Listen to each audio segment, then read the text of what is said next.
जय हिंद। देखिए, ethanol blending क्या होता है और इसके लिए फ्लेक्सी फ्यूल ही क्यों जरूरी है, इंजन में क्यों बदलाव किए जाते हैं, और इसके मद्देनजर भारत सरकार चीनी के निर्यात पर पूरी तरह बैन लगा दिया है, जबकि भारत के पास वर्तमान समय में 8 मिलियन टन चीनी गोदामों में रखा हुआ है, अर्थात भारत के पास चीनी की कोई कमी नहीं। तो पूरे चीजों को हम समझते हैं। देखिए, एथेनॉल ब्लेंडिंग मतलब क्या होता है। पेट्रोल में जब इथेनॉल मिला दिया जाता है, इथाइल अल्कोहल, तो उसे मिक्सचर ना बोल के ब्लेंडिंग बोला जाता है। ये फायदेमंद होता है, इससे थोड़ा सा पेट्रोल का पैसे बच जाते हैं। इसमें 85% जो होता है वो पेट्रोल होता है, 15% जो होता है इसमें इथेनॉल होता है। हालांकि भारत सरकार का टारगेट है कि 2025 तक इसे 20% इसमें एथेनॉल मिला देना है, और एथेनॉल मिलाने की क्रिया को एथेनॉल ब्लेंडिंग कहते हैं। ऐसा क्यों किया जा रहा है? क्योंकि भारत के पास बहुत ज्यादा ऑटोमोबाइल इंडस्ट्रीज है। हमारे पास दुनिया में थर्ड नंबर पे हम लोग आते हैं ऑटोमोबाइल सेक्टर में। हमारे तरफ भारत में कई अलग अलग टाइप की व्हीकल्स बनते हैं, जिसमें 26 million vehicles per year Bharat में बनाए जाते हैं।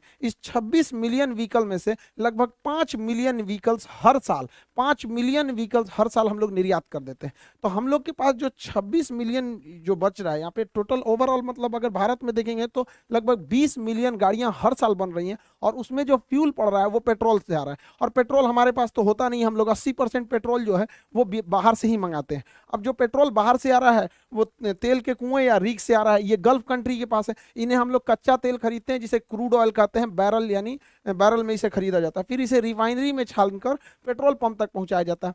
इससे क्या है कि हम लोगों का एक बहुत बड़ा पैसा विदेशियों के पास चला जाता है कच्चा तेल खरीदने में। आप अंदाजा नहीं लगा सकते हैं कि भारत सरकार प्रति साल कितना विदेशी लोगों को यानी गल्फ कंट्रियों को कच्चे तेल के बदले पैसा देती है। 65 बिलियन डॉलर देती है। 65 बिलियन डॉलर कितना हो गया? 50 खरब 41 अरब 17 करोड़ 57 लाख 50 हजार रुपए प्रति साल भारत सरकार का पैसा जाता है। हम लोग टैक्स पेयर का पैसा विदेशियों के पास चला जाता है, जो केवल जमीन से निकाल के पेट्रोल दे देते हैं। अब सोचिए ना, जैसे हम लोग के यहाँ अगर कोई पानी खरीदता 60 रुपया लीटर, तो कितना अमीर हो जाते हैं हम लोग। तो इतना पैसा जाता है। सोचिए, अगर इस पैसे का हम 20% टारगेट रखे हैं कि इसमें पेट्रोल की जगह इथेनॉल मिला देंगे, तो इसका 20% कमी आएगी ना। सोच सकते हैं, निकालते रहिएगा इसका 20% कितना ज्यादा होता है। इसीलिए हम लोग एथेनॉल को कर रहे हैं, और एक बार एथेनॉल सक्सेस हो गया ना, तो 20% की जगह 30% करेंगे, 30% की जगह 50% कर देंगे, और धीरे धीरे करके 80% कर देंगे। तो 80% कर देंगे तो इन लोग को पैसा देने की जरूरत क्यों है? एथेनॉल हम लोग खुद ही बना सकते हैं। ये नहीं बना सकता है एथेनॉल, इन लोग को उतना टेक्नोलॉजी नहीं है। एथेनॉल जो होता है C2H5OH होता है एथेनॉल। इसे इथाइल अल्कोहल कहा जाता है। इसका IUPAC नाम एथेनॉल हो जाता है। शराब बनाने के काम में यही आता है। शराब में भी इथेनॉल ही मिलाया गया रहता है। और जो हम लोग देखते होंगे सैनिटाइजर होता है, उसमें भी देखिएगा 70% इथेनॉल लिखा रहता है। सैनिटाइजर में भी इथेनॉल ही होता है। इसे फर्मेंटेशन यानी किण्वन विधि द्वारा बनाया जाता है, और इसे पेट्रोल में क्या किया जाएगा? मिक्स कर दिया जाएगा। टारगेट है 20% को मिक्स करने का। अगर ये सक्सेस हो गया तो इसे बढ़ा के हम लोग 50% भी ले जा सकते हैं। लेकिन जब बढ़ाएंगे लोग, तो उसके लिए हम लोगों को अपने इंजन में बदलाव करना पड़ेगा, क्योंकि अभी जो हमारी इंजन है वो कंप्लीट डीजल और पेट्रोल पे चलने के लिए डिजाइन की गई है। लेकिन जब हम लोग उसमें एथेनॉल मिलाएंगे तो इंजन में हल्का चेंजिंग करना पड़ेगा। ऐसे इंजन के लिए हम लोग फ्लेक्सिबल इंजन बनाते हैं, और उसमें जो फ्यूल पड़ेगा फ्लेक्सी फ्यूल। तो भारत सरकार काफी सख्त निर्देश देने वाली है कंपनियों को कि उनको एक टाइमलाइन दे दिया जाएगा कि इसके बाद आपको फ्लेक्सी फ्यूल वाले इंजन यानी फ्लेक्स इंजन ही बनाने पड़ेंगे। याद कीजिए 2018 का जब समय था, 2017 में 17 के लास्ट में सरकार ने कह दिया था, सुप्रीम कोर्ट ने आदेश दे दिया था कि अब BS3 की गाड़ियां नहीं चलेंगी, सब चलेंगी BS4। रातों रात बेच के हटाना पड़ा कंपनियों को। उसी तरह सरकार भी इन लोग को अभी वार्निंग दे रही है, फिर कभी सख्त आदेश देगी, उसके बाद एक बार फैसला सुना देगी, तो सारी कंपनियों को अपने BS6 के जगह फ्लेक्सी फ्यूल डालना पड़ेगा। इससे काफी ज्यादा फायदा होता है फ्लेक्सी फ्यूल से। सबसे पहला कि प्राइस घट जाएगा, पेट्रोलियम का प्राइस इसलिए घटेगा क्योंकि बाहर से मंगाना नहीं है, हम लोग का प्राइस घट जाएगा। दूसरा कि फ्लेक्सी फ्यूल अगर रहेगा, एथेनॉल रहेगा, तो एथेनॉल में पोल्यूशन कम होता है।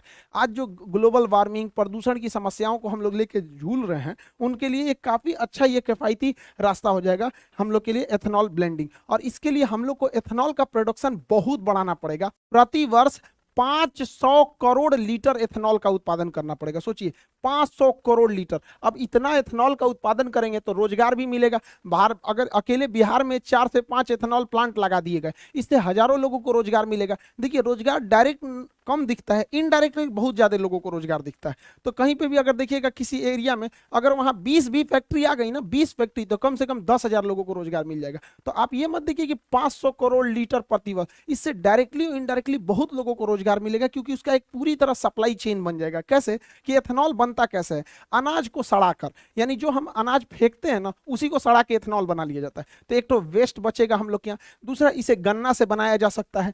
चावल जो टूट जाता है बाजार में सस्ते दाम पर बिक जाता है, किसान का चावल टूट गया तो उसको खुद ही बन जाता है, तो उसी चावल को सड़ा के ये एथेनॉल बना लेता है। मक्का, मक्का जो है इसका कोई भाव नहीं मिलता है, 6 रुपए किलो किसान का मक्का सरकार को किसान बेचने के लिए मजबूर होता है, 6 रुपये किलो। अब उसको ना छुपाया कैसे जाता है, किसानों को बेवकूफ कैसे बनाया जाता है, तो सरकार कहती है हम 6 रुपया नहीं ना खरीद रहे हैं, हम 600 रुपया प्रति 100 kg यानी प्रति क्विंटल खरीद रहे हैं। और जब हाल है भैया तो 1 रुपया 6 रुपया ना किलो पड़ा, तो किसान को 100 रुपया का भाव कौन सी बताता है, 1 किलो का बताओ ना, आम आदमी को भी समझ में आता कि तब ना लोग सवाल उठाएंगे कि किसानों का इतना दुर्दशा क्यों है। आप सोचिए, आप एक ठो मक्का खरीदिएगा ना, एक ठो ठेला पे से, तो 5 रुपया 10 रुपया का मिलेगा, और किसान से 1 किलो खरीद लिया जाता है और बेचारा उसको कितना दिया, 6 रुपया किलो, मजबूर है। लेकिन जब इस मक्के का उपयोग किया जाएगा एथेनॉल बनाने में, तो किसान भी अपना बढ़िया दाम में बेचेगा यहाँ पर, क्योंकि इसका प्रोडक्शन होने लगेगा।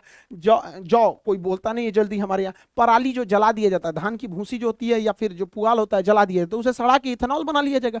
अब इतना एथेनॉल बनेगा तो रोजगार भी मिलेगा, और हम लोग जो पेट्रोल खरीदते हैं उससे अच्छा हम किसानों से खरीदेंगे। जो पैसा आज हमारा फॉरेन रिजर्व गल्फ कंट्रियों को जाता है पेट्रोलियम के भुगतान करने के लिए, वो पैसा हमारे किसानों के यहाँ जाएगा, किसान आगे बढ़ेंगे, हमारे यहाँ उनके बाल बच्चे पढ़ेंगे, वो भी आगे बढ़ेंगे यहाँ पर, तो ये देश के लिए काफ़ी अच्छा होगा।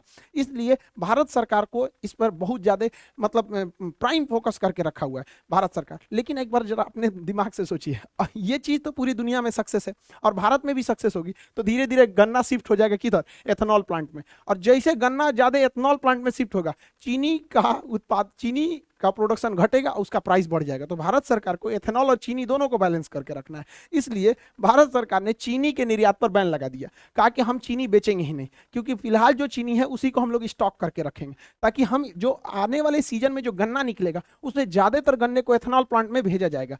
अब उस ज्यादातर को भेज देंगे, वह चीनी के लिए नहीं बचेगा। भारत में महामारी हो, पूरा भयानक, कम महंगाई है भारत में, चीनियों महंगा हो जाएगा यहाँ पर, इसलिए इस पर निर्यात पर रोक लगाया गया। हालांकि भारत में चीनी का प्रोडक्शन बहुत ज्यादा है, चीनी का प्रोडक्शन 35 मिलियन टन है हम लोग के पास चीनी का प्रोडक्शन। हालांकि इसका उत्पादन जो है वो 27 मिलियन टन है, यानी 8 मिलियन टन एक्स्ट्रा हमारे पास है।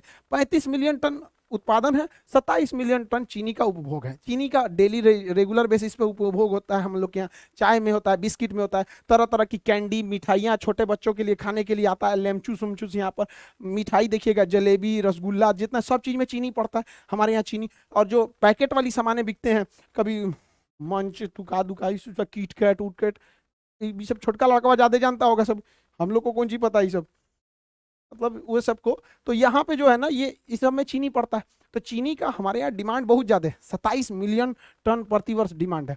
तो हम लोग के पास 35 मिलियन टन उत्पादन है, 27 मिलियन टन खर्च है, यानी बफर स्टॉक में हम लोग के पास अभी भी 8 मिलियन टन जमा है। बफर स्टॉक किसे कहते हैं? सरकार जो अनाज को सरप्लस उत्पादन के समय जमा कर लेती है गोदामों में, उसे बफर स्टॉक कहा जाता है। बफर स्टॉक रखने की जिम्मेदारी फूड कॉर्पोरेशन ऑफ इंडिया को है, एफसीआई को है। बड़े बड़े गोदाम होते हैं, इसी में रखा जाता है, छोटा मोटा नहीं, बड़ा सा गोदाम होता है, इसे ही कहा जाता है बफर स्टॉक। इसलिए भारत सरकार क्या की है, फ्यूचर प्लानिंग में बैलेंस न गड़बड़ाए महंगाई का और सप्लाई का, इसलिए इस पर बैन लगा दिया गया। अभी आप देखे होंगे चीनी पे बैन लगा दिया गया, गेहूं पे बैन लगा दिया गया, चावल पर बैन लगा दिया, क्योंकि टूटे हुए चावल से भी मेथनॉल बन जाता है। अभी तुर्की जो है गेहूं को वापस कर दिया, देखिए बहाना करके कि इसमें वायरस था। तो जरा अफगानिस्तान के लोगों के लिए वायरस नहीं है, आईएमएफ कह रहा है कि प्लीज गेहूं दे दीजिए, ये लोग को बहुत बड़ा दिमाग हुआ है। ये एक्चुअली देखिए क्या है कि तुर्की क्या देख रहा है कि वो रूस के करीब है। तुर्की जो है वो अमेरिका को बैलेंस करके चल रहा है यूएसए को चिढ़ाने के लिए, क्योंकि तुर्की जो है रूस से सटा हुआ है और रूस के पास गेहूं की कोई दिक्कत नहीं है, और रूस के इस एरिया में, चेचन्या वाले एरिया में आराम से ट्रक से गेहूं आ सकता है तुर्की में। तो ये देख रहा है कि इसी बहाने हम तुर्की देख रहा है रूस से व्यापार बढ़ा लेंगे और अपने आप को हीरो बनने के लिए भारत का गेहूं वापस कर दिया है। यही गलती किया था मलेशिया, यही गलती किया था इंडोनेशिया। पाम ऑयल को लेकर इनको घमंड हो गया था, पाम ऑयल को, आज इनका पाम ऑयल कोई खरीद ही नहीं रहा है यहाँ पर, तो ये लोग कह रहे हैं कि पाम ऑयल खरीद लो। देखिए इंटरनेशनल रिलेशन में ईगो नहीं दिखाना चाहिए इनको, ज्यादा ईगो इनको महंगा पड़ जाएगा वहाँ पे। मत लो गेहूं, कौन मार, हम लोग के यहाँ गोदाम का कमी है, तो आप ये समझ गए होंगे कि एथेनॉल ब्लेंडिंग क्या है, फ्लेक्सी फ्यूल क्या है, और क्यों हम लोग इसको ज़्यादा प्रमोट कर रहे हैं। ये अच्छा भी है, हमारे बचे हुए खाना या जो अनाज बर्बाद हो जाते हैं, अनाज टूट फूट जाते हैं जैसे चावल वगैरह का दाना, तो उसे इजीली इसे दोबारा फर्मेंटेशन यानी किण्वन करके बनाया जा सकता है, जो काफ़ी अच्छा भी है यहाँ पर। इससे देश को भी फायदा होगा, फॉरेन रिजर्व बचेगा। और आप लोग के लिए जो इतना भी एप्लीकेशन के क्लासेज हैं वो सब इनरोल कर दिए गए, दोबारा एक्सेस दे दिया जाएगा आप लोग को। और ये अभी नए बैचेज काफ़ी ज़्यादा आ गए हैं एप्लीकेशन पर। आप लोग को जिनका भी नियर में एग्जाम है वो लोग जाके इस पे इनरोल हो जाएंगे आप लोग को खान सर ऑफिशियल एप्लीकेशन पर। और जितना जल्दी से जल्दी हो आप लोग कहीं जल्दी जल्दी सेटल होइए, नौकरी लीजिए और जल्दी से माँ बाप का सपना पूरा कीजिए। आई होप आप इस टॉपिक को समझ गए होंगे। मिलेंगे नेक्स्ट क्लास में। जय हिंद।